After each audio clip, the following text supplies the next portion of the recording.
who's hosting who today? Sorry. No, you got. I mean, look, it is a great question. But your job is kind of to make the world a better place. My story started here in Dubai, and I would broadcast every day thinking, is anybody listening? Probably they weren't. You've trained over 20,000 people around the world. People kept telling me, I think you can do more. I didn't necessarily believe in myself then. Look at you spreading the empathy everywhere. Because I live in Malaysia, and I flew up here for your show, Luca. Look at that. From a business perspective, you mentioned performance. What does that look like now? If you don't have empathy in the workplace. People that have belonging statistically live 8 years longer. Those that don't have it, statistically, it's as dangerous to their health as smoking 15 cigarettes a day. Yeah. It's bad performance, it's bad for health, it's bad for society, it's terrible for our children. I've never felt guilty for helping other people. But have you felt guilty about getting paid for doing something that you love? He sent me a WhatsApp and he said, Mimi, I did that. And I asked my son what happened. Oh, it makes me a bit emotional.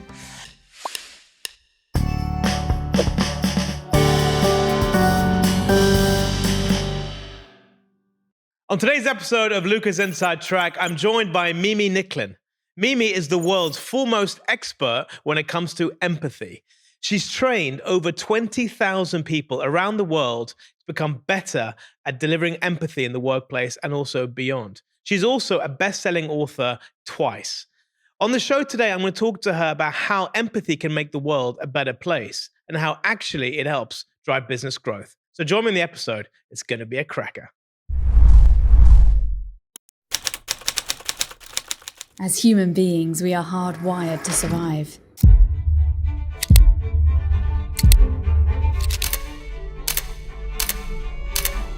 "2025 will be the year that listening-led leadership goes mainstream." Mimi Nicklin. Mimi Nicklin. Mimi Nicklin. Mimi Nicklin. We are in reverse. Every day, I get up with a vision to reconnect the human race, you and I and us, to create more empathy everywhere. To reconnect. Mimi Nicklin in the house. How you doing, Mimi? Good morning. Oh, I'm so happy to be here. I'm not sure I'm an expert, by the way.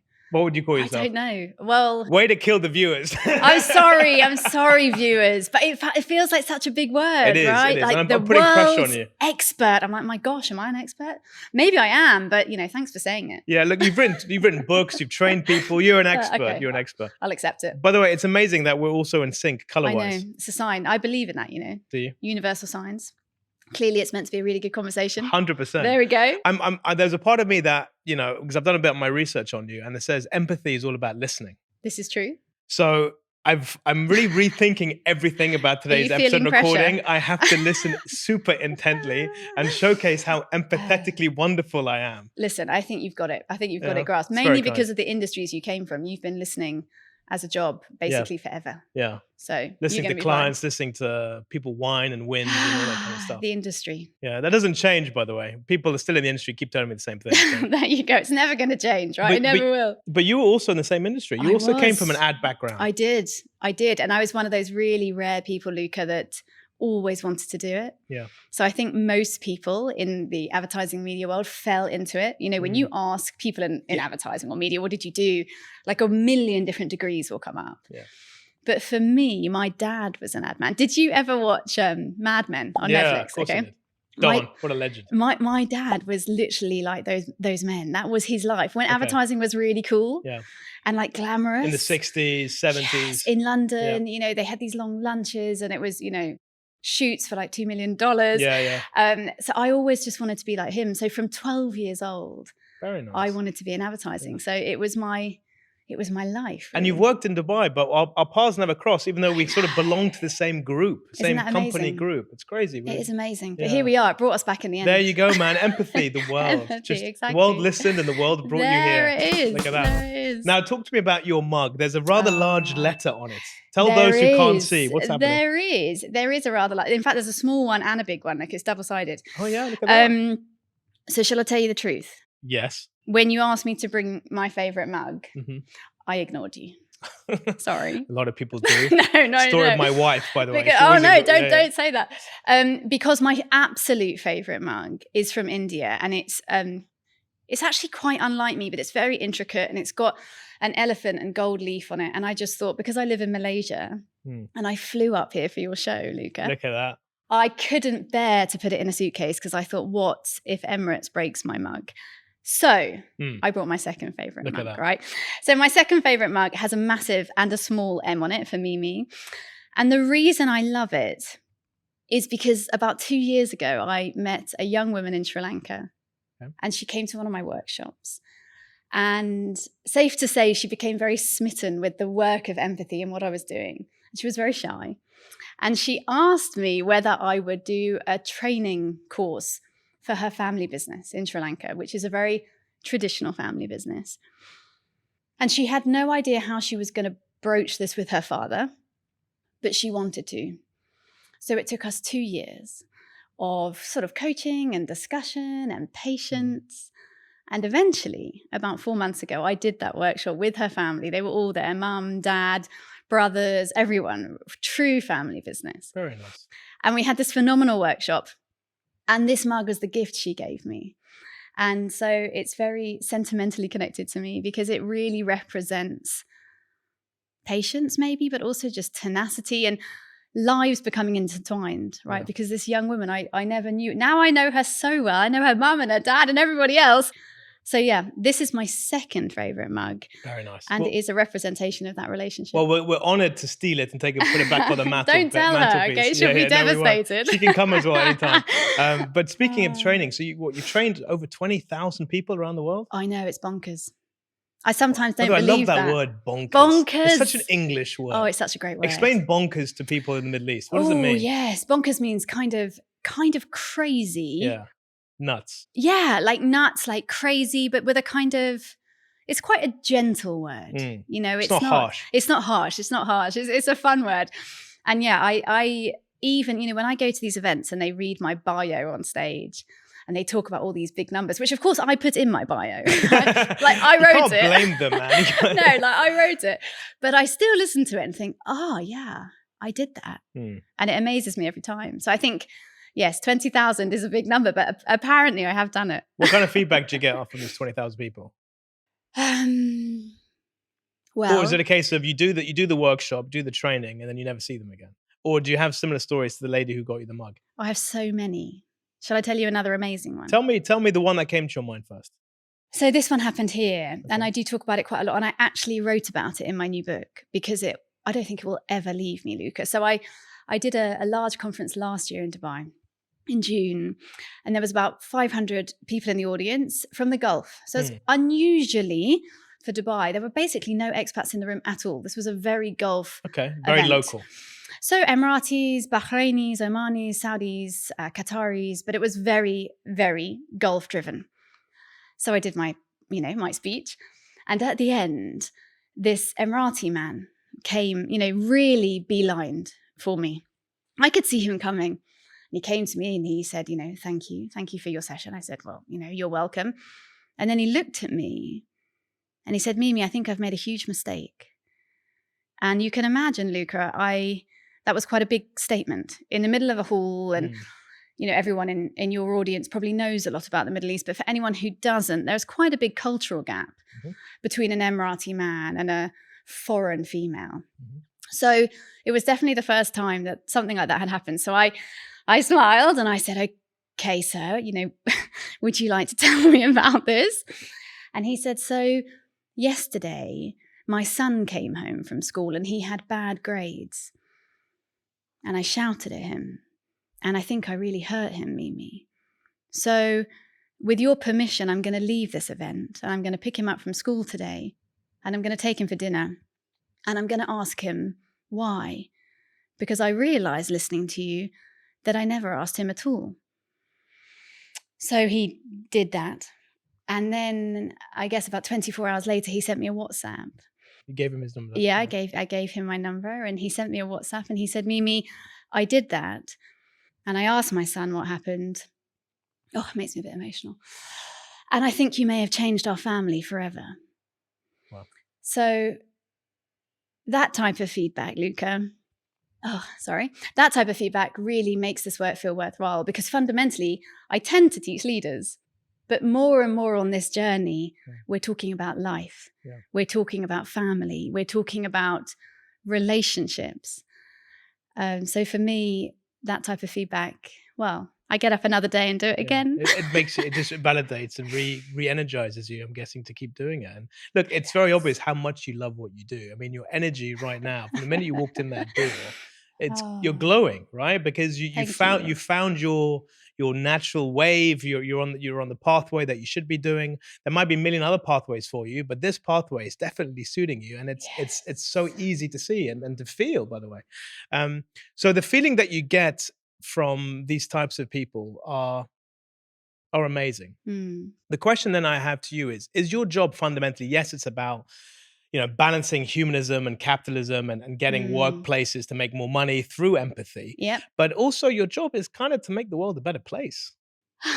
Yeah, I believe so now, but I didn't always believe that. I think I started this work about 5 years ago, and I felt at the time that really my swim lane, as it were, and for anyone whose mother tongue is not English, what that really means is my path that I felt validated or valid to teach on was the business world, right? So if you had asked me 5 years ago, are you trying to change the world? Are you trying to impact relationships or impact longevity of life, which now I do quite a lot around, I would have said, me? No way, right? I can just about handle the corporate world. But the more I did it, the more I realized, to your point, that yes, this is about changing the world. And the amazing thing is that everyone can do it. Yeah. Everyone can change the world. I mean, you're doing it. How do you feel? Yeah. You get to do this all the time. It is, and it's a fantastic feeling. And honestly, for those who don't know, I don't just record one episode per day. Sometimes I do gosh. 2 or 3 episodes back to back, and by the end of it, I'm not tired. I'm super No, energized. I know that I absolutely feeling. love it. But to your point, you said your job was about corporate first and foremost. Yes. Did you feel that you weren't allowed to think beyond that because you were rooted in it? That was your background. You didn't have the credibility to start putting yourself on stage saying, hey, by the way, I'm here to change the world one person at a time, through better listening, Yeah. through non-judgment, Yeah. from actually trying to understand what someone and how they're going through things. So you probably didn't feel you had the credibility because you come from the corporate background, but the more you've disassociated yourself from that background, I think so. you're sort of freeing yourself up more. I feel it as well, by the way. I'm like, when I first launched this, I'm like, I've got to keep it close to what I know. And Yeah. what do I know is marketing. What do I Yeah. know? Hence insight. Yes. What do I know about the corporate world? Yeah. But now the more I do it, the more I'm like, I'm allowing myself to dream beyond just that corporate life and to have people on the show who aren't my typical type of guest. You know what I mean? Yeah. I totally know what you mean. And I think it's also being very open to, let's say, signs from those around you. And some people might say it's from God. Some people might say it's from the universe. Whatever you believe, you have to be open to those signs. So to your question, yes, I felt like this was the only area I could speak in. But slowly, I started to listen to what other people told me. And of course, it's always hard to listen to the people that are closest to you because you think they're being nice. Yeah. But people kept telling me, I think you can do more. But I didn't necessarily believe in myself then. Yeah. Today, I'm closer to that, Luca. Yeah. I'm closer to that because of these stories. And I could tell you many of the things that people say to me about how I make them feel. And then I think, okay, well, I'll carry on then. It feels good though, doesn't it? I know it's weird in a way. It's a bit selfish with the feeling that you get, because it's like a bit of a drug. You get this kind of addiction to making others feel better, and you can see it on their faces. Yes. And you feel so good about yourself, and maybe feel, oh, shouldn't I feel so good about this? I'm making money, I'm being successful, and I'm doing what I love. Have you ever felt guilty about that? I've never felt guilty for helping other people, for sure. But have you felt guilty about getting paid for doing something that you love? No, Good. but That's important because a lot of people do. But I mean, I think probably for any mothers watching, and perhaps some fathers too, where the guilt comes in is I sometimes feel guilty for loving so much of what I do when it takes me away from my child. Yeah. You have a 7-year-old daughter, right? I do. Well done. Yes, she's 7. Okay. Yeah. How's she doing in school? I don't know. I don't attend with her, but rumor has it she's doing okay. Yeah. So when the dad spoke to you about his son's grades, was there anything thinking about how you speak to your own Yes. daughter? Well, I mean, I'm a great believer that she can run her own life, really. So my belief in motherhood is very much that for me, I have to enable her to live without me. And that sounds very scary, but I always wanted to believe, and I was a single mum for a long time. I always wanted to believe that if I'm not around because I'm traveling or through sickness or through anything, that I would bring up a young girl, woman, that can do it all herself. Yeah. And she can, Luca. You know, we travel, we go to restaurants, you know, she really can. She Kids can are read tough, rooms. man. Kids are resilient. Oh they're my tough, God, and they're independent. amazing. Look, I was 6 when I went to boarding school. I was in Oh full my I was in gosh. full boarding school when I was 6 years old. Can you right? remember And everyone always that? tells me that, oh God. At the time, Wow. it was normal because I didn't know anything else. So Yeah. it was, but it makes you feel like you can achieve and do anything and you can get on with anybody and you have that independence and that sort of strength of character to adapt. Yeah. And kids have that. They have that in buckets. But we as adults, we always try and protect and you know, So which much. is right, but at the same time, you've got to let them fly as well. Oh, they know so much that we don't because they see everything. You know, we live through a filter. We live through our own filter. You know, lots of my work is in making, oh, that sounds awful, making people, but helping people realize that you are only responding and listening to what you want to hear or what you think the person is going to ask Based on you. your own bias. Based on your own bias, experience, judgment, opinion, all of these things, right? Which the media makes sound, these are very negative things, but Luca, they're not. You know, judgment, bias, they come with this real weight. Heavy. But they're not. We all have biases. You know, we go back to my daughter for a minute. If she doesn't want to eat breakfast in the morning, right before school, I'm like, okay, don't eat breakfast. For some mums, this is like, oh my gosh, you cannot possibly send this child into the world without food in the morning. That's their bias. My mum. That's my my mum. That's your mum. My It's mum would probably just mine. stuff me with food every time I'm there. Yeah. But that's a bias. There's nothing wrong with that. She biases that they should eat. I'm biased. It doesn't matter. Yeah. I'm making it up. But you know what I mean? I'm with you. These heavy words, right? Yeah. I'm sure on your show, people feel nervous of them, right? Have you seen that? Seen what? Felt nervous? Of the word bias and judgment. I feel like a lot of people don't always say what they want to say because they're worried about being judged. So they're in their shell and they are much more open to talk about things that are important off camera. They come on camera and they kind of stay at 35,000 feet. Yeah, it's true. That's what annoys me the most because the authenticity, the real stuff, what's in the gut, what's in the heart, that's the good stuff. Yeah. But they don't show that. Or if they do show it, they show the glossy kind of version of it. So I'm not just talking about people on my show. I'm talking about in general, people on camera. They're not always their true self. And working in this side of the business, you start to see that more and more. Do you think that happens more in Dubai? Do you think there's more pressure to be somebody else here than other places? God, who's hosting who today? Sorry. No, you got. I mean, but look, it is a great question because you see so much of that here. Dubai, there isn't a faster city in the world. No, I Dubai. agree. I've been to New York. I've worked a little bit in New York. I've worked in London. You know, I've worked a little bit around the region. There is nothing and nowhere like Dubai. It's so fast that literally time acts differently here to everywhere else. You look at your watch, it's like it's 11 o'clock in the morning. Like, where's the time? And then it's 3 p.m. Then it's 6 p.m. Like, what happened to the day? And people are so absorbed in delivering work because it is an expat city. It is a place where, you know, historically, if you didn't have a job, you couldn't work, you couldn't live here. So you lose your job, you're out of the country, historically speaking, right? Yeah. Things are obviously changing now. So it put a huge emphasis on the working side of things, right? So making money is everything. And Dubai is a catchment area for the Middle East. So if you're from Lebanon or from Egypt, for example, Syria, Iraq, places that don't have really strong home domestic economies, Dubai becomes an amazing opportunity for you to make money so you can help people back home. I know a lot of people do that. So Dubai is very nuanced in the sense where, yes, you have the glitz, the glamour, Dubai bling style approach, but at the core of it, it's just people wanting to make money to help protect their families back home. That's really what that's what the human insight is. And people can be fake, but they can be fake anywhere. Dubai isn't specific just for that. But you have a higher penetration of millionaires and billionaires in Dubai than anywhere else. So there is that layer of richness that you have exposed to. But nice question.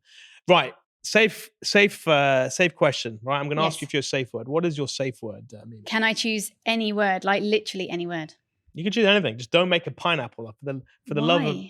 Yeah, I've had I think 9 people have said pineapple on the show. Pineapple. Yeah. We could make some judgment, but should we not? PG. Let's keep it PG. Shall we just move on? Okay, I'm going to say lily because we spoke about them earlier. Very nice. And it's my favorite flower. Is it? Yeah. Isn't it symbolize death, the lily? Oh my gosh, I don't know, but I like them. Now I don't. Now you've ruined it forever. Isn't that what you give to typically at funerals? I think you do, but you also see them at weddings. So Okay. They're like Maybe they're the marriage is doomed to die. multifaceted. The lily is multifaceted, so don't ruin it for me. All right, Lily is your safe word. Lily's my Love it. safe word, right? Great, amazing. So, in a nutshell, Yep. right? What is empathy? What is empathy? In a nutshell, empathy is perspective taking. So, the ability to listen, Yep. to understand Yep. without judgment, without bias. And without agreement. So you don't have to agree like what someone is saying to be able to understand it. How do you know if someone is very good or very empathetic versus not? How quickly can you judge? I think people can feel it. Well, if the question is me personally, obviously I do this every day. So I have like a radar, like an empathy radar. But for most people, instinctively they can feel it. Children, we spoke about it earlier, children know, but you will know. When people listen to you, I often ask people in my workshops, Luca, how do you feel when someone listens to you? And I go around the audience and I ask for words and they say respected, confident, liked, happy. Often they say happy, motivated, inspired, all of these words. There's no bad word, right? So then I say to them, well, I'm going to carry on and do this masterclass. But the reality is you all know. Yeah. And the reason I do that is to prove to you that you already knew this before I came into the room, right? So we know what it feels like to be listened to. And I often play a video of my daughter actually in my workshops because she does it so beautifully. And I ask her in this video, how do you feel when someone doesn't listen to you? And she says, she's so cute. She says, when someone doesn't listen to you, you feel sad and you feel that they're not your friend, right? We know if you don't listen to me, you're not interested in me. It's instinctive. Yeah, kids have a great way of just basically simplifying everything. And honestly, empathy is simple. It is simple. Well, it's simple, but not necessarily easy. And I say that because it takes a bit of time. You know, you can't empathize with someone when you're running for a train, right? It takes time. Empathy has two great enemies. One is high stress and the other is low time. And I would imagine if we asked your entire audience, put your hand up if you have high stress and low time, you know, most people would put their hand up. So it is easy, but it's not always something that we make time for. And you believe we're in a bit of an empathy deficit right now? It's not just that I believe it. We are in an empathy deficit. So we have lost 48% of it over 30 years. And you only need to turn on the news. Probably let's not do that, right? It's too heavy. But if you turn on the news and look at what's going on around the world, we are living in an empathy deficit. We, quite frankly, don't have enough understanding of the people that we share our world with. So some of the symptoms of that, or things that the sort of outputs are depression, loneliness, suicide. Yes. Isn't that crazy? Just from something as simple as not listening well or not understanding can lead to such long-term mental and potential fatal issues. Complete social collapse, actually. So give me some numbers. We're got not numbers. just. I know you know, I have so many. Give me those numbers. But I mean, as we're a pro-social species, right? We are born to be connected. It's pro-evolutionary, Luca. We have to be connected. It's one of the reasons the pandemic was so hard on people. So yes, we have 400 million people with depression.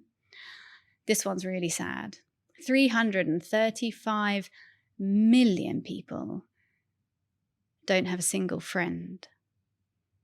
Wow. Yeah. How would they know that? How did you get that data?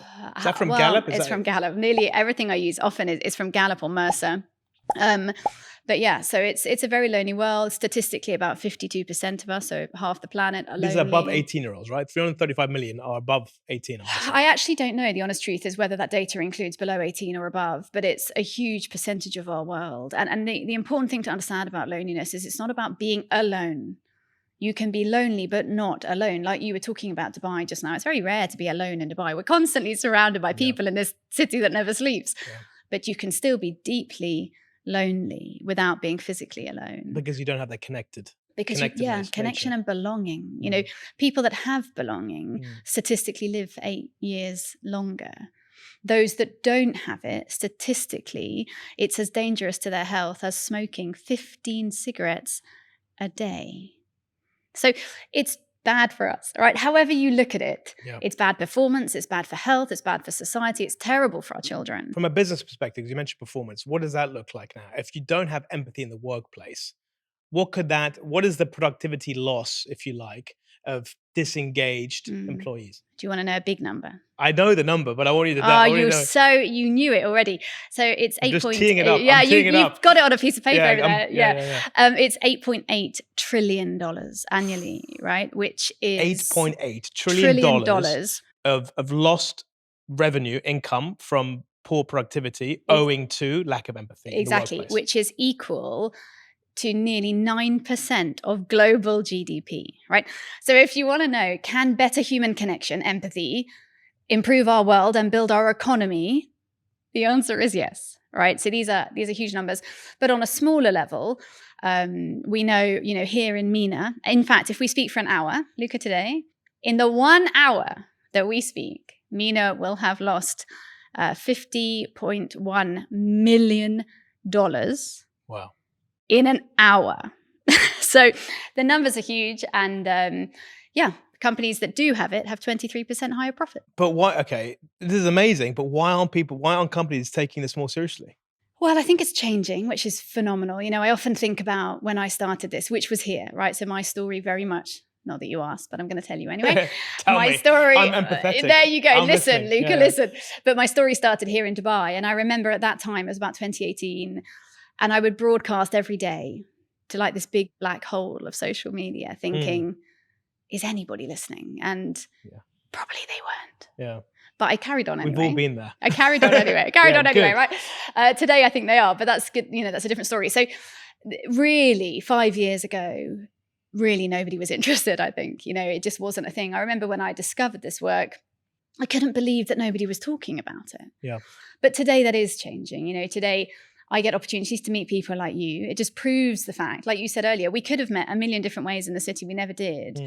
But the conversation around empathy brought us together through mutual connections, right? So it's changing. I think most people don't know what it is. That's the problem. Yeah. I've got an elephant in the room here. Have you? Yeah, I have. Amazing. And go on then. It allows me to ask questions that are quite straight up. What does the elephant want to know? So my worry is things like empathy are a buzz. They're a trend. They come in the door. They're great for a couple of years. They go out the door. Is that a danger? Do you worry that people, companies, governments are not even considering this long term? I don't worry in my work, right? I think it will become a buzzword and I think it will trend and I think it's just beginning. So somebody the other day, Luca, this shows how old I am, but somebody said to me on LinkedIn, you are the OG of empathy. And I messaged my younger sister and I was like, what does OG mean, right? So for me in my work, I don't think this will ever stop growing. There will always be more people, more organizations that know they need to reconnect their workforces because there are just too many issues with engagement, with attrition, with motivation, with health and well-being. It will probably trend like, psychological safety and purpose and intentional living and gratitude and all those other words that come in and go out. But the fundamental need for empathy is human. It's built into your prefrontal cortex. This is not a fad. This is built into your brain, right? You were born with this ability. You have to be able to connect with other people in order to survive. So we're talking about the survival of the human race. It can't trend. It has to maintain. Well, we hope it doesn't. Well, we hope it doesn't because then we're in trouble. Yeah, we're in big trouble. There's a lot of books talking about radical candor in the workplace. How do you feel about that? Someone being very direct and blunt and putting their own opinion out there to someone so they know exactly where they stand. Look, I think it probably works for different people. For me, I find it quite hard. I always find working in America, for example, culturally very difficult. And that's probably because I've spent 20 years in Asia, Middle East, where we build relationships and connections and we're interested in each other and we have conversation before we put the deal on the table. And then when I go to the States and they're like, hi, Mimi, nice to meet you. So this is what we're talking about. Can I have that? I'm like, whoa, hang on, right? Like, how are you? Right? Can we have a moment of connection first? So I find radical candor very hard because I think many people don't deliver it very well. But people should be able to share. That's a skill, by the way. Delivering feedback in itself is a massive skill. But have you noticed how nuanced skill set feedbacks are across the world? So how we give feedback in the Middle East versus in the UK versus in Asia, right? In Japan, right? Versus the US. It's so nuanced. It's unbelievable. Yeah, even how you use your eyes, what different body language means, showing your hands. All kinds of different things. I watched a show recently that was about body language and they were talking about in America how different hand movements impact the nation, right? In terms of, I guess, neuro processing. But when you look at that from just not a non-purely American lens, it's so different all around the world. Some of those things you could do in the East and it's not going to get you very far. Have you noticed also with the Brits, they're very good at skirting around the issue. When something is bad, like someone's done a really bad presentation, like, yeah, I thought, this was really good, but maybe you can think about potentially adding adding 1, 2, 3. Yes. Whereas the Americans would be like, they'll go straight in. The Japanese would tell you it's all amazing. Yeah. But they don't think that at all. So again, there is a cultural lens that you have to also apply when it comes to giving feedback. But also, is that the case also for listening? Do you have to adapt your listening style? You do. And your questioning based on the country you're in? The core of listening is human, right? So that's going to be very similar all over the world. But how you deliver it, yes. So for example, eye contact you mentioned there, Luca, is very different in Northern Asia. So in Japan and Northern Asia, the way you use your eye contact is going to be very different from in some of the Western markets. And fundamentally, it comes to difference between high context versus low context cultures. Yeah. So, I work a lot in, for example, in Africa and parts of Asia where we have very collectivist societies and very traditional structures in many ways. So in those countries, and probably parts of the Gulf as well, although I haven't personally experienced it here, you might have somebody in the workforce who's your boss, who out of work, you are the chief's daughter, right? So in the organization, they are your senior report. Mm-hmm. But in life, you are more senior than them, right? Yeah. So those high context cultures, they're a bit of a... That's family. That's family reporting as well. When you add a family, dimension to the workplace, it is complex. I want the audience watching and listening to understand the types of questions and how to best listen. Right. Yes, we can do that. Any little small cheeky tips and tricks that you can give through the approach. So let's put me. I don't know. Give me a scenario. You're pretty better at this. Let me give you a scenario. Okay.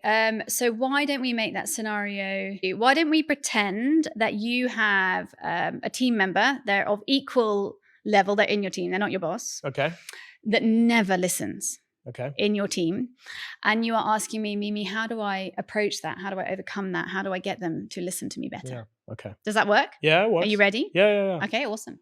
Maybe I'm really upset. I'm honestly, I've had enough. It's ridiculous. This person just is a literal massive obstacle to getting stuff done.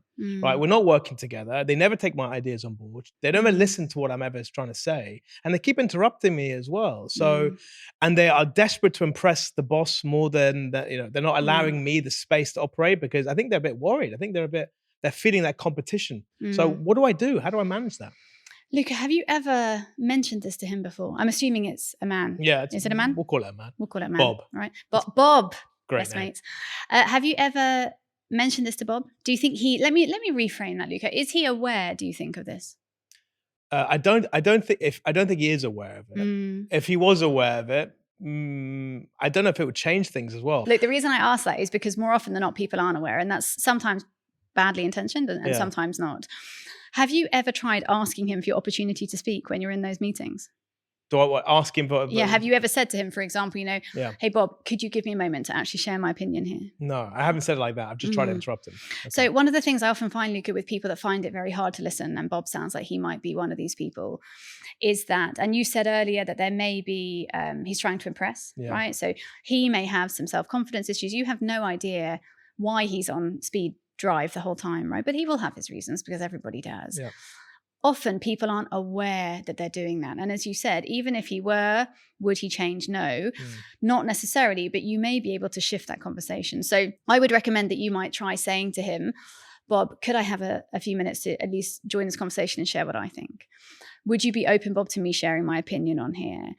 You mentioned he interrupts a lot, right? And often I see this in meetings when people tend to interrupt me less, perhaps because of the work I do, but I see them interrupting others, and I always stop them and say, Bob, sorry, could you let Luca finish, please?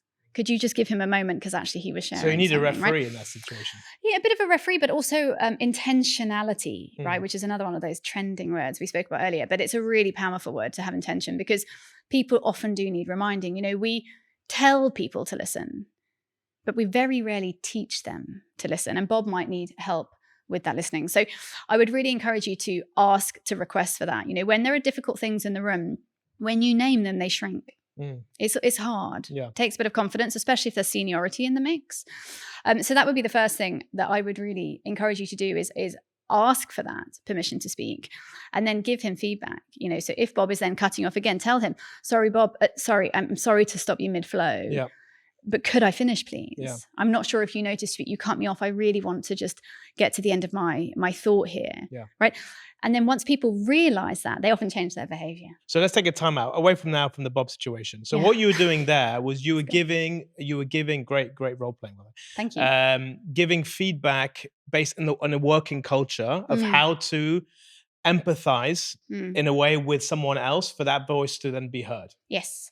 But you're bringing judgments there. You're bringing some bias because you're giving an opinion, right? Or no?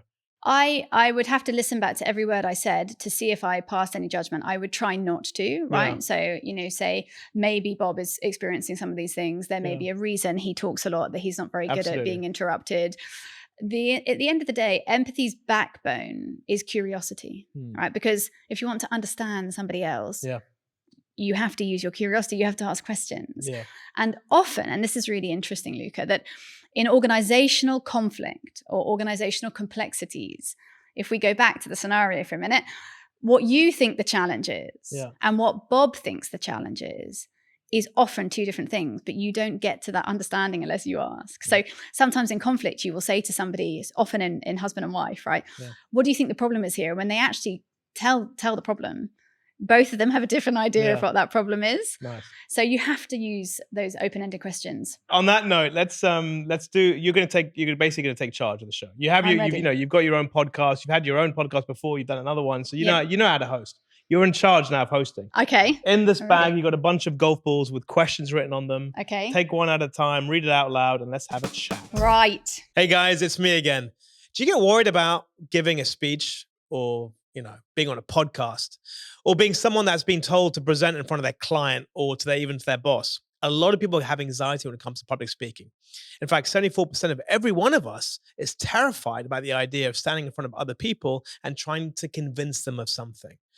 The good news is there's a lot of people that can help. In fact, I've launched my own training program, which I'm calling Master Pitch, which combines my 20 years of corporate background running big businesses, dealing with clients, as well as my own personal passion point of presenting in front of large audiences or being on camera, or in fact, even being on the inside track. So if you want to improve things like your tone, your pace, your storytelling narrative, and how to structure it properly, as well as to understand your audience better and to drive real impact, I'm sure I can help you out. Whether individual level or at a corporate level, my Master Pitch training program can definitely make you a better public speaker. So drop me an email at info@lucaallam.com or check out my website, lucaallam.com, if you want to find out more information and more details. Right, let's get back to the show. Did you write these questions, Luca? I did.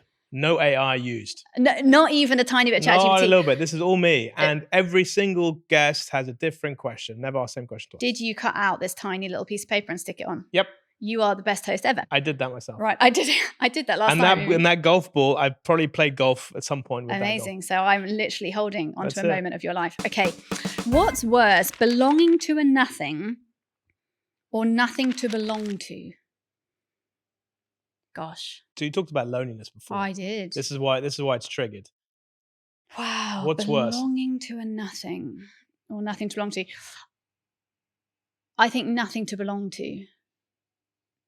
Because that would be very sad, right?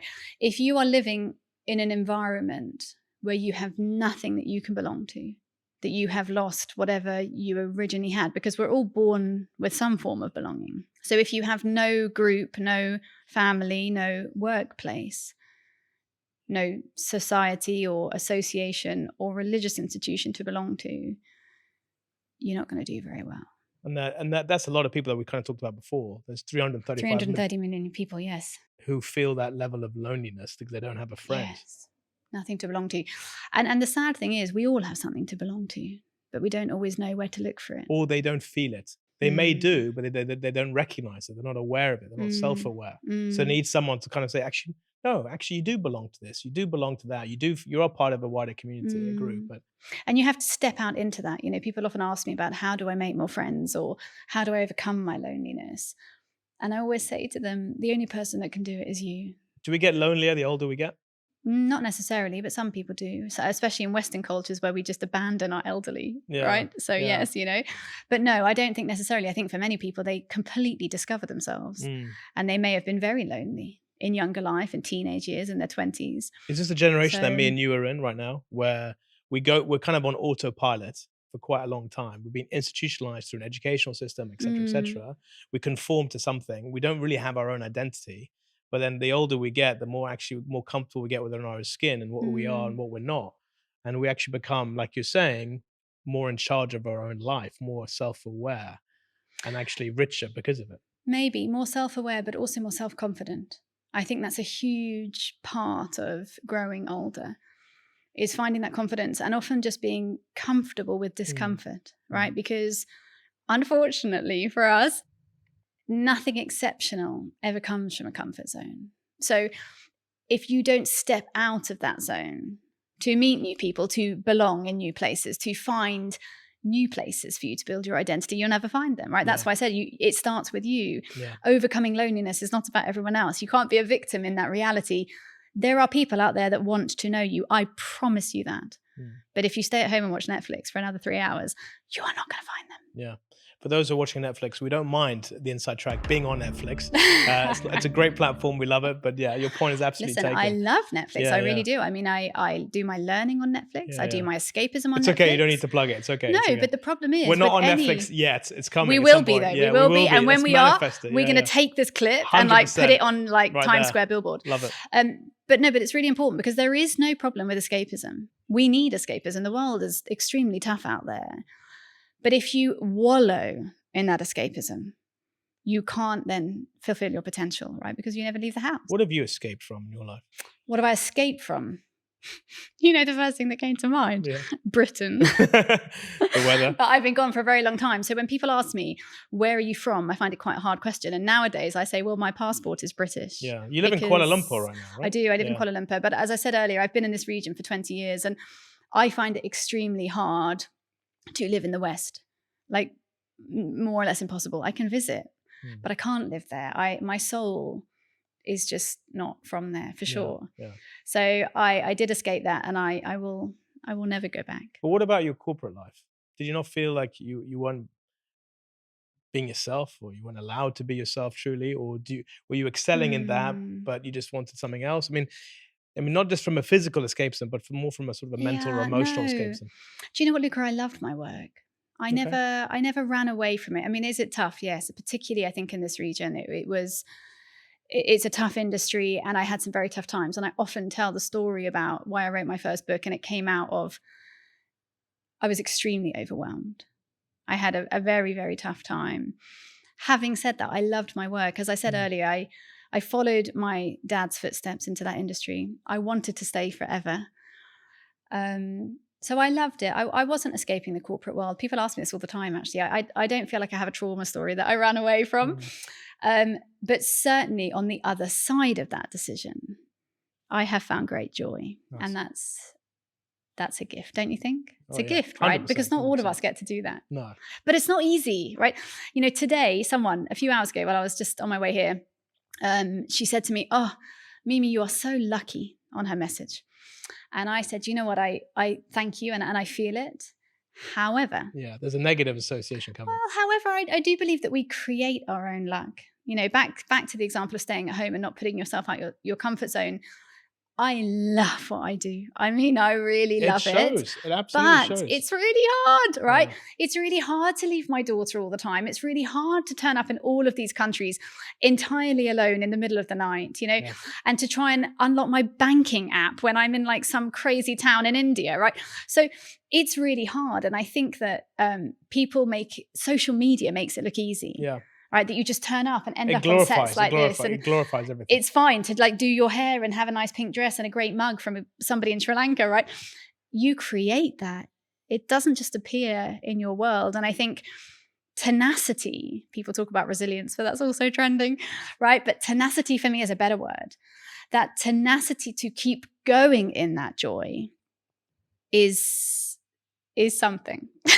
On that note, let's keep going with the balls. Oh my gosh, okay. Let's do I it. hope the next one's easier, Luca. Hi, Kifak. Cava. How much do we not want to know the real answer? Yes, brilliant question. So just to give context, so hi Kifak Cava is what a lot of Lebanese people specifically say Yes. to people, because it's English, it's Arabic, and it's French. Yes. Say, hey, how you doing? Are you good? All well? Yep. And they kind of they don't allow you to actually even answer the question before. Yes, they walk off. before they go on to the next thing. Yeah. Hi, how's it going? I get all good? Yeah, let's move on. So how true is that, and how dangerous is that people never actually want to know the real answer? Yeah, it's a problem. It's funny you ask me, because I ask my audience it all the time. How many times a day do you say, hey, how are you? I'm fine, thanks. How are you? And then you walk off. No, but you didn't ask anybody anything, right? You didn't actually ask anybody. So I'm not sure it's dangerous, right? I'm not sure it's a dangerous reality, but it is a hole, it is a gap. And when you do it differently, right? So when I just did it with my Uber driver on the way here, you know, you get in the car, I say, hi, good morning, how are you? And they say, I'm fine, thanks. And then they go silent, right? They expect it to end. And I say to them, well, how's your morning? And they go, it's fine, thanks. Look at you spreading the empathy everywhere. Honestly, Luca, everywhere. It's almost like you have a training program called Empathy Everywhere. Oh, wait. Oh, look at that. You have one. Look at that, Amazing, right? Amazing. So I wouldn't say it's dangerous, but I do think that when you are aware of how much you are not connecting with people, and then you make tiny, I call them micro shifts, right? Tiny micro shifts to make eye contact, to smile. Oh my gosh, the power of a smile, right? We are neurologically programmed to respond to a smile. It makes people feel better. So smile more. Why do people think that smiling is like not okay in the corporate world? So how you deliver that, hey, how are you? And people know I mean it when I say it to them. I ask like 100 people a day, particularly service staff, right? Yeah. Barristers, waiters, security staff, anyone I meet, air hostesses and hosts. Yeah. And they always answer. And they don't just walk off, because they know you mean it. Yeah. But it's in the eyes and it's in the smile. So I do something when someone asks me, how am I doing? I actually tell them sometimes. Every now, and I have fun with it, but I'm telling them the truth. And at the end of it, they're like, I don't know what to do with that information. I'm like, well, you asked me. Well, you asked. Yeah. Right, you asked me. Can you look into the camera and say to the people that say, hi, Kifak Cava, what not to do, or to say something that's going to no longer allow them to ask that question, because it does potential some damage? No, listen, what I would say is ask that question. Definitely ask it. It's a nice thing to ask people how they are, but you have to mean it. So do it with your eyes open, your shoulders squared, and smile, and then pause at the end of that sentence. Because if you say, hi, Kifak, ça va, and carry on, you haven't ever given them a chance to answer. So carry on asking people how they are, but the trick here is you have to actually want to know. So on that note, yes. How are you, Mimi?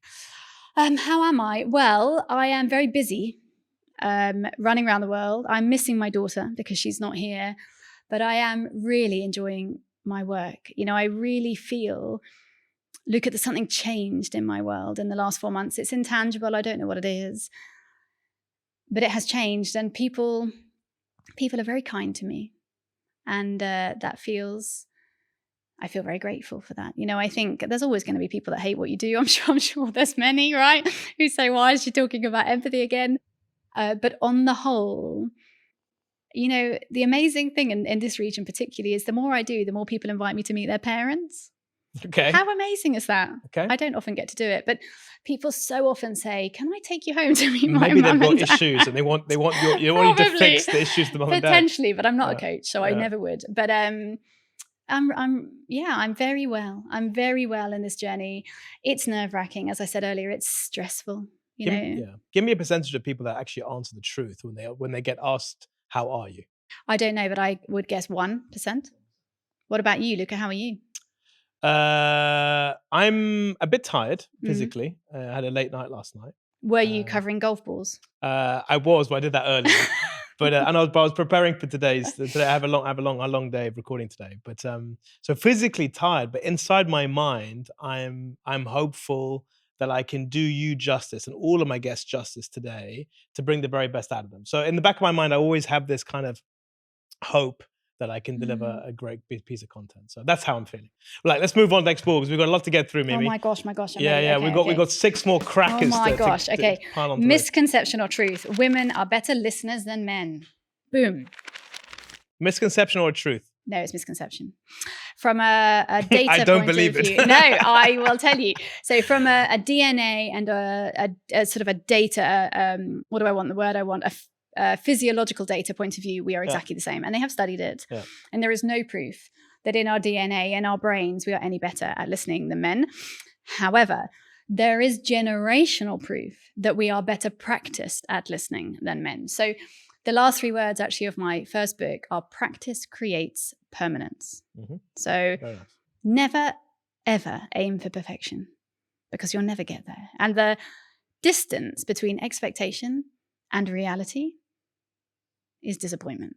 But I will challenge you. Shouldn't you aim for perfection and get to like 90% and be very, very happy with it? Because you won't be very happy because anybody that aims for perfection wants perfection. Okay. And that gap between expectation, 100%, and reality, 90%, is disappointment. So there's a lot of corporates, a lot of companies talk about OKRs, objectives and key results, where the whole principle of OKRs, you stretch for the goal of, I want 100% growth next year. Yep. But if they end up with 50%, they're delighted.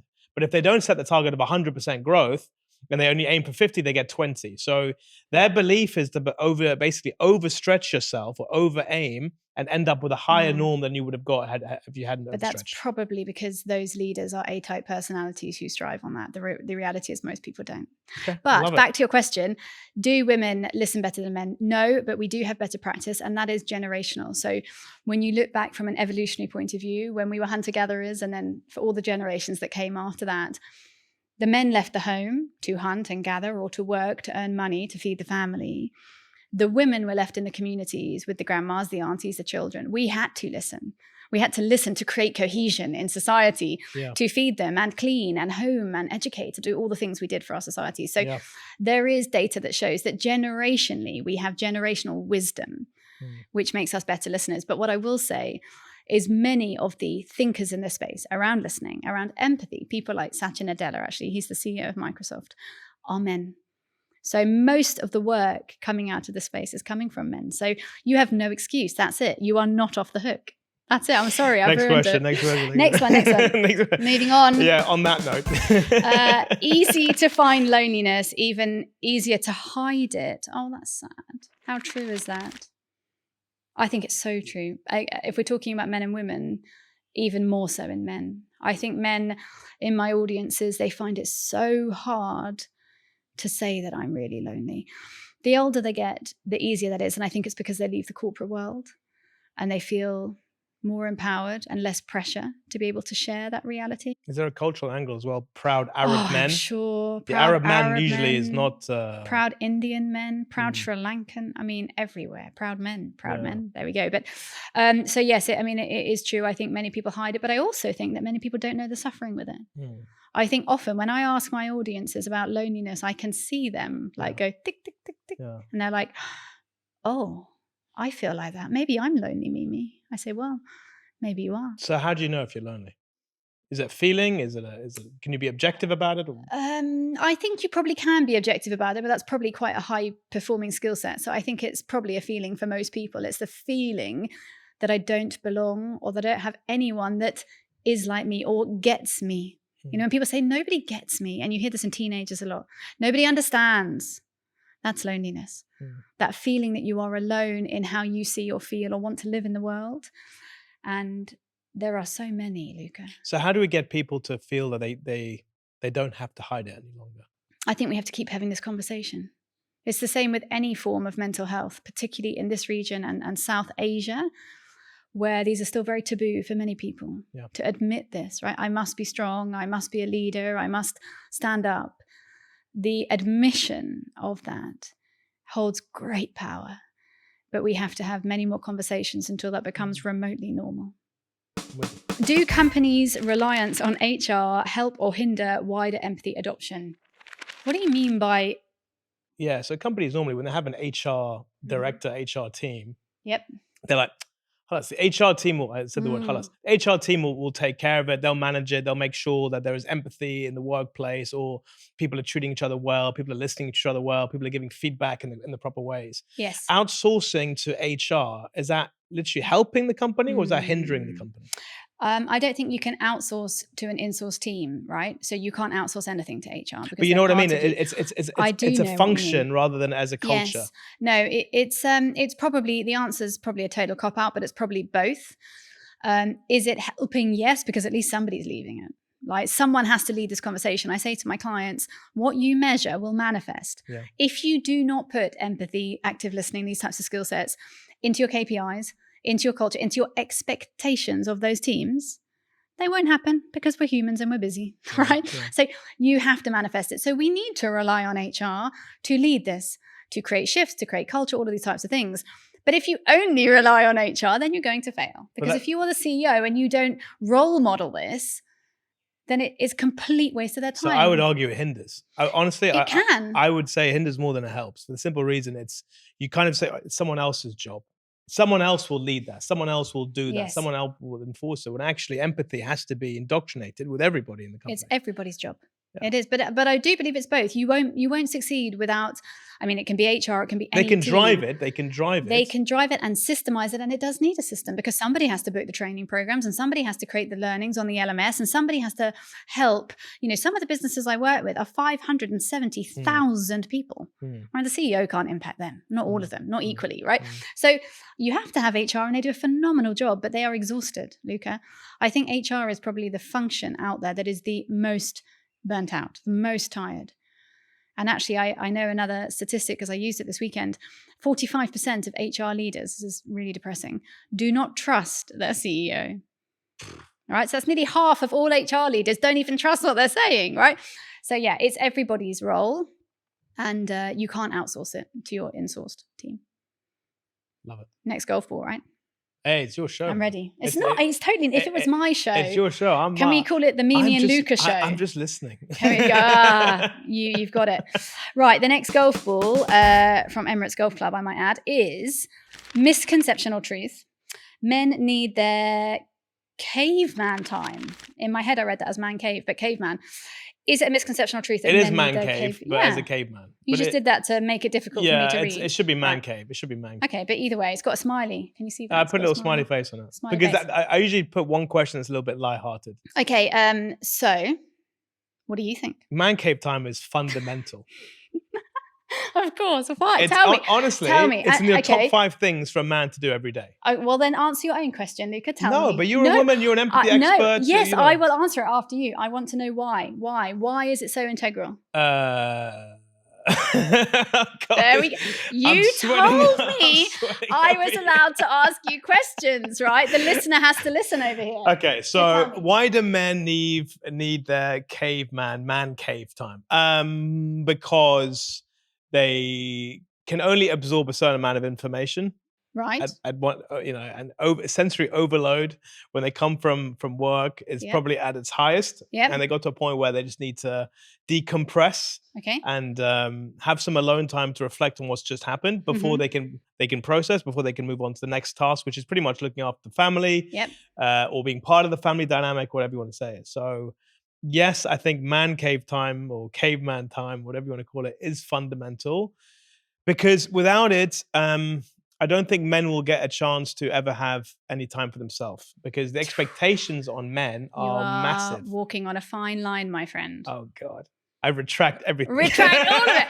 No, but but why then, as humans, why does a woman not need a woman cave? I didn't say that. No, but you said that men need them as fundamental because they need time out when they get back to reflect on their day. Yeah. But what if both of us work? Let's pretend we're married for a moment. I'm not talking about women, I'm talking about men. I know. You brought the female. What if I need Don't bring the female bias over here. That's your own bias that you're judging. No, there's no bias. I've out-empathized you. You brought your own bias. What if I need a woman cave, right? Can women have this? Is it integral to men? My question is it integral to men more than women? I don't know because I'm not a woman.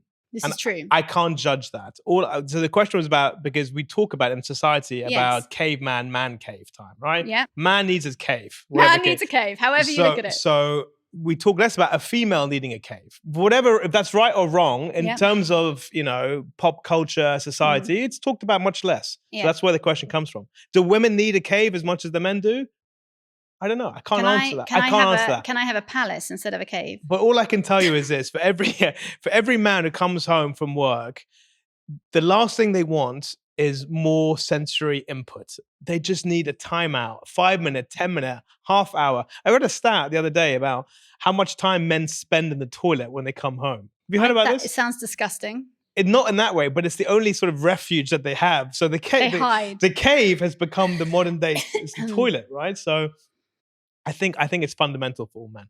Women, there's something else. No, I think can it's probably answer. fundamental to all humans would be actually the answer to your question from my point of view. I think all humans need time out. Like, again, I am a working mum, so I fully resonate, although I am not a man, I fully resonate with the feeling you are explaining, right? So when you say men, me, we come home and we need a moment without any more sensorial overload. Unfortunately, I very rarely get it because I have, a child and dogs and cats and a million other things I need doing. So I don't often get it. But does the human need an opportunity to retreat, to recharge, to reflect? Yes. So I think maybe the days of man caves are slightly numbered, but the need to have space to reflect, wherever that is, I'm not going to mention your other story there. But for me, it's on the aeroplane. So for me, when I get on a plane, especially, I fly here most weeks, it's 7.5 hours. Expensive man cave. It is, but thanks to Emirates, it's a very comfortable one. Okay. Sponsored by Emirates. Yes. So there is. So going back to the question, it's true. It's truth, not misconception. There is a truth in that. For all the women listening, men need their caveman time. No, I'm totally cannot put my name to that statement. I think that all humans need an opportunity to escape, and I'm moving your conversation on. Right. This one says, what limits empathy more? Smartphones, AI, or stress and less time? Definitely stress or less time. Definitely. And I could talk for hours about AI because actually it will drive our empathy, not decrease it. But the reality is that empathy has two great enemies, and it's due to neuroscience. Our brains fundamentally cannot access our empathy, the prefrontal cortex, when we are living under high stress environments, because that's the way the brain works, right? So when you sit under high stress, you may have heard of the fight or flight response. Back to cavemen, not caves, but cavemen. When we were cave people, when we were living in jungles or forests or wherever we were living, plains, when we would come out and we would be approached by a saber-toothed tiger, we had two choices. We could fight the tiger or flight the tiger, i.e. run away. And from an evolutionary point of view, our bodies therefore evolved to reflect that in our bodies. So when you recognize the fear, what happens in your brain is you release a whole lot of hormones, adrenaline, cortisol. You are literally moving the blood and the energy away from the thinking parts of your brain. You don't need to strategize right now. You need to survive, right? So that you can run. So it's pumping blood to your lungs, your heart, your legs, your limbs, so you can run and fight. Now, we have evolved in a myriad of ways, but our brains today still cannot define between types of stress. Different anxiety. So whether it's a saber-toothed tiger or a toxic boss, your brain will respond the same way. So when you feel that stress and strain, and we're not meant to live under this, Luca, these hormones in our body, and I'm obviously not a doctor, but they're not meant to stay in your body. They do great. They help us deeply. They're there to protect you. They're literally there to keep you alive. But when they are sustained in your body, they also do great harm. We're not meant to live with them for extended periods of time. And of course, the state of the world means that we are more often than not. So we cannot empathize when we're living under that. So if you do have if you're nervous, if you're unhappy, if you're anxious, if you have a toxic boss, you cannot access that empathy. So when you argue with someone and they say to you, can you just focus on the facts?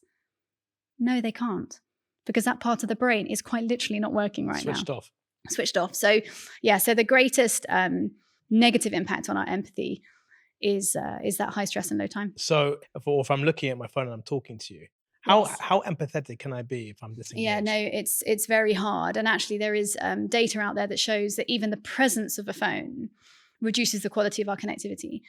So if you did have a phone in your pocket and you had put it on the table right now, for me, but also for all the viewers who are watching in video, something would shift in their subconscious. Exactly. That's why the question is, but you said actually it's a lesser evil than the no time and having that sort of stress sort of environment. It's a lesser evil because if I had my phone here, because I'm very good at listening and empathizing, I would make up for it. So why would AI, you mentioned AI, why would AI make us more empathetic? No, I don't think it would make us more empathetic, but it will create more empathy itself. So people are very scared of AI, and people often say that the difference between us and AI, as if we need to prove that we're different, right? Because clearly we're quite different. But just in case you were wondering, people believe that the difference between AI and us is our ability to empathize or use other emotions that people talk about on LinkedIn. The reality is, as we've touched on, the human race is failing at empathy. Hence, we have an empathy deficit, right? We're really bad at it. Why would we not want the machines to fill the gaps when we know how beneficial it is to the human race? So we've already established that it makes us live longer. It literally protects the survival of the human race. If ChatGPT or any other platform, no brand affiliation over here, can improve empathy between people that don't otherwise have it, I mean, roll on AI. It's good for humanity. It's good for our planet. I mean, if you think about a young woman in Kenya, right, who lives in a rural town and goes to school every day and is incredibly talented, she's never going to hear the word coach, let alone get one. Her family members aren't necessarily super able to help her with career decisions in her future because they grew up in the village. They don't have that knowledge. Currently, she goes home every night and sits in her home alone and wonders how she could do this differently. But imagine in the future, if she can log on and ask her AI coach, friend, bot, how am I doing? How might I do this differently? Would this work? Is there another town in my country like me? Is there a way to get from point A to point B quicker than I believe? Right? She has access to the whole world. And it's proven that within 2 minutes when we communicate with a bot, this is hilarious, we forget that they're a bot, which is why when you are on like an airline website talking to the bot and you're like, you are not understanding me. Can you help me? Pass me to a manager. And the bot is like, I'm sorry, I do not understand that command, right? Yeah. But you have forgotten that they're a bot. Yeah. You're angry with a machine. We need AI to empathize, and it will. AI is so the whole world. There's a word called sentience, where AI Yes. starts to feel like humans, Yes. think like humans, act like humans. Are you scared about that? No, I think it's brilliant. Because we're failing as people. So we need the help. We need to fill the gaps. Yeah, we need the Love help. it. Based on my maths, there should be one ball left. There is one ball left. All Is right. it the best? Is it the best one? I have no idea. I think it's about a cat. It is. It is about a cat, which just walked past your window just now. I just got distracted by a very beautiful cat. Curiosity kills cats, apparently, but it cures the human condition debate. Do you know the phrase "curiosity killed the cat"? I do, yes. It's an old phrase. Very old. Yeah. But it helps cure the human condition. If you're curious, Yes. if you ask, if you probe, Yeah. that will lead to better understanding, and that will hopefully remove loneliness, anxiety. Yes. I said it stress. earlier, right? That the backbone to all empathy is curiosity. So I have no research to back up what I'm about to say. I have love that. no idea. I love that. I basically spent my entire career doing that, just winging it, right? Yeah. So I have no idea where the phrase curiosity killed the cat really came from, but I'm going to make an assumption that it came from probably from Britain and from a time in Western, at least, society. About 200 years ago. Well, there we go. Where the people of power in the room, which were probably men at the time, wanted to control the conversation. And I would imagine that the phrase curiosity kills the cat comes from people trying to dissuade people that they didn't value from asking questions that they didn't want to answer. So I think curiosity kills the cat is probably a phrase that comes from a time when people didn't want to be challenged. They didn't want perhaps women, perhaps female voices in the room, or other levels, statuses within society to challenge or have an opinion. It's a very unpsychologically safe phrase, right? So I think it holds no standing today. There is no environment, Luca, where curiosity wouldn't improve things, I don't think. So I think the debate is old versus new, archaic versus modern, perhaps. But it does cure the human condition if you have curiosity. For sure. Imagine everyone was curious how the world Yes, it would change everything. It does change everything. Yeah. You know, in my workshops, we run little sessions where people do this, where they ask questions, and I only give them 90 seconds. And the reason I give them 90 seconds is to prove to them that you can listen in under 2 minutes and understand something new about people, to be curious. Yeah. Because every leader tells me, I'd have time, Mimi. You do have time. Yeah. Everybody has 90 seconds. Yeah. It's a perfect segue to giving you another ball, which is blank. Okay. And usually the part of the show where I'd ask my guests to ask any question, to be curious, Right. that they would like to ask me, Right. or to say something that they haven't quite said, Hmm. but they think it's important for the audience to know. So you have the power, Mimi. Do you know there's 6 forms of power in the world? Did you know that? That's not my question. Enlighten me. No, just that there are 6 forms of power, and within those forms of power, you will always be able to make people do things, but it is never sustained. So when you say to someone you have the power in the room, it will always be short-lived. Anyway, that was not my question. My question, gosh, I have so many I could ask you, but why did you start this show? I was thinking this all the way here. Why? Why do you want to be on camera every day and film 3? Why do you love it? What is it that drives you? Do we need another podcast? That's my question. Yeah, do you know when I launched the podcast, I don't call it a podcast, but What do you call it? it's a show. It's A show. It's a chat show. It's a talk show. It's an online show, whatever you want to call it. What's the difference between that and a podcast? I would say podcast is mainly built for audio, Right. less about video. Yeah. Okay. There's a stat that came out of the US relatively recently. You have Gallup. I have my own stats. Yeah. 84% of all Gen Z, when Yep. they're listening to podcasts, there has to be a video component next to it. So Okay. video is absolutely essential now when it comes to content creation, Mm-hmm. especially in the audio space as well. Mm. And the minute that now, I don't know if you're aware, but season 1, season 2, our content is on OSN. It's also on Shahid. So the small format is now on the big format. If that makes sense. Amazing. So you've got this kind of weird sort of intersection between media, how old and new kind of mix, and how big and small in terms of formats also mix. So it's not a podcast in its typical sense because Okay. it's on mainstream linear TV, Right. as well as being able to be found and discoverable on audio streaming platforms. So look, you're not the first person to ask me this question, That's disappointing. but that's okay. It's okay because it serves to revalidate what I do. Now, I noticed something about you. You say my name, Luca, Mm. every sort of 10 minutes or so. When you talk to me, you'll drop in Luca. Do I? Did I? You do it because you Yeah. make it more personal. You do Okay. it because you make Yeah. you come across as more genuine and more authentic. Mm. Okay. And also to connect with me, to let me know that I can be open and authentic also with you. Mm. So why I do this is because I want to get people on to create content that is fundamentally authentic to who they are, but can Mm. give a sense of good into the world. Oh, I love that. Because there isn't enough good in the world. There isn't. And the content that I've been seeing and I've been exposed to, the questions people ask, the sensationalism around creating content on social platforms or even on TV, it's all nonsense, man. It's all nonsense. And honestly, like, I thought, let me take charge from within my own domain. If 100 people watch or no one watches, it's still It's fine. okay. But at least I know that I'm producing something that I would want to listen to or watch.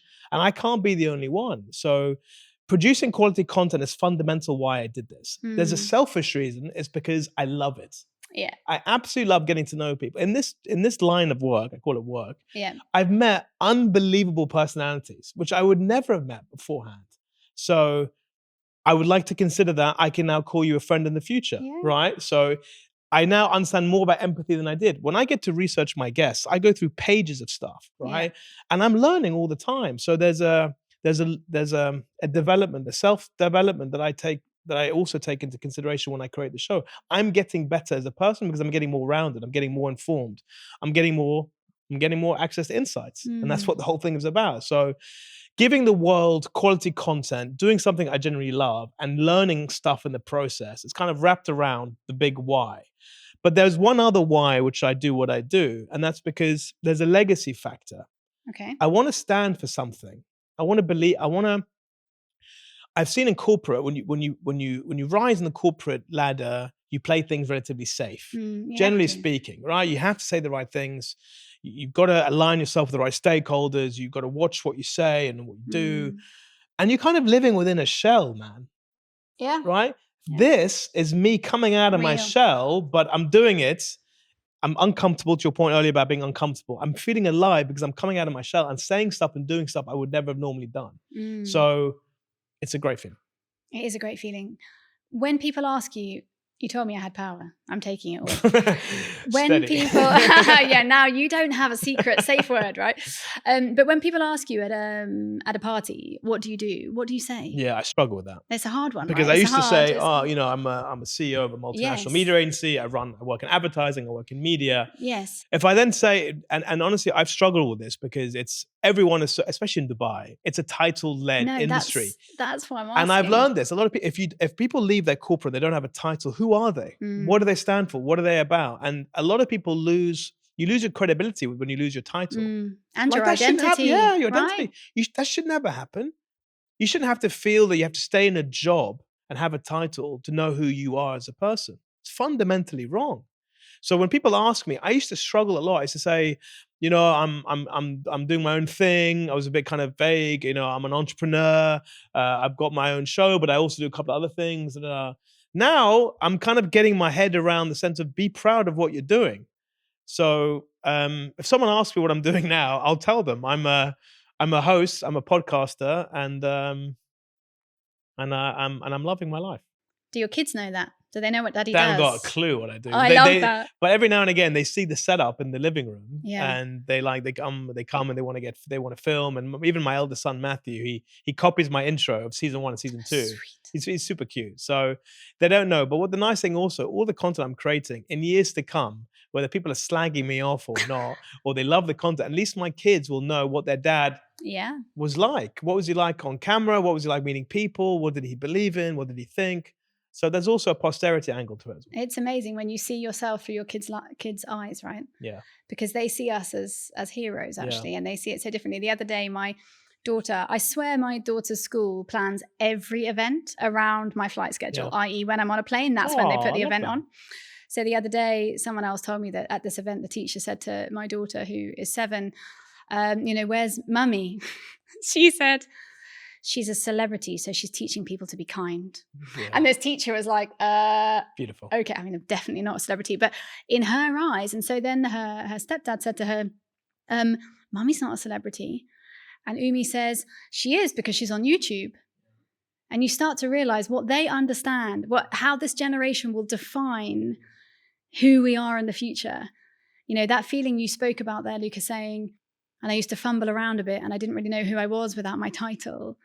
I think the next generation will move beyond it. I think they see value in a really different way. So I hope so, because that was a lonely time, because when you don't know who you are, what you're doing, and you're transitioning, I'm like, who the hell am I? Because you get up every day and do this on your own. I mean, I know that feeling so well. And you question yourself constantly. Oh my gosh, all the time. And you're like, should I do this or that? There's nobody to help, right? Is this the right thing to do? No. Should I spend this $10 on this thing or that thing? They have no idea what it takes to do this. No. The work that goes into it is unbelievable. But the feeling I get once I stop recording now on these cameras, I love it. And that's what energizes me. And also the feedback from the guests. I love most of the guests that I have on the show are referrals from other guests. Yeah. They're like, Luke, I love coming on. I want to get that makes me feel amazing. It's like, it's great. You know? It's value, right? Yeah. It's valuable in the world. Yeah. Mimi, it's been fantastic having you on. You've added a lot of value. Oh, thank you. It's been fun. You're the queen of empathy. Oh, you are a foremost world expert, whatever you want to call it, on empathy, how we started the show. Look, it's been great having you, really. And I wish you. I don't need to wish you the best, because you are already doing what you're doing, and you deserve everything good, and you deserve to share the goodness, and you are doing that. So keep doing it. Well, thank you for inviting me, because the only way I can do this work is by exemplifying it. And I believe that the more the world talks about empathy, the more empathy the world will have. There's never been a time when we needed it more. So thank you. Yeah. Mimi, it's been great having you on. Guys, I hope you've been listening. Stay tuned for the next episode of Luca's Inside Track.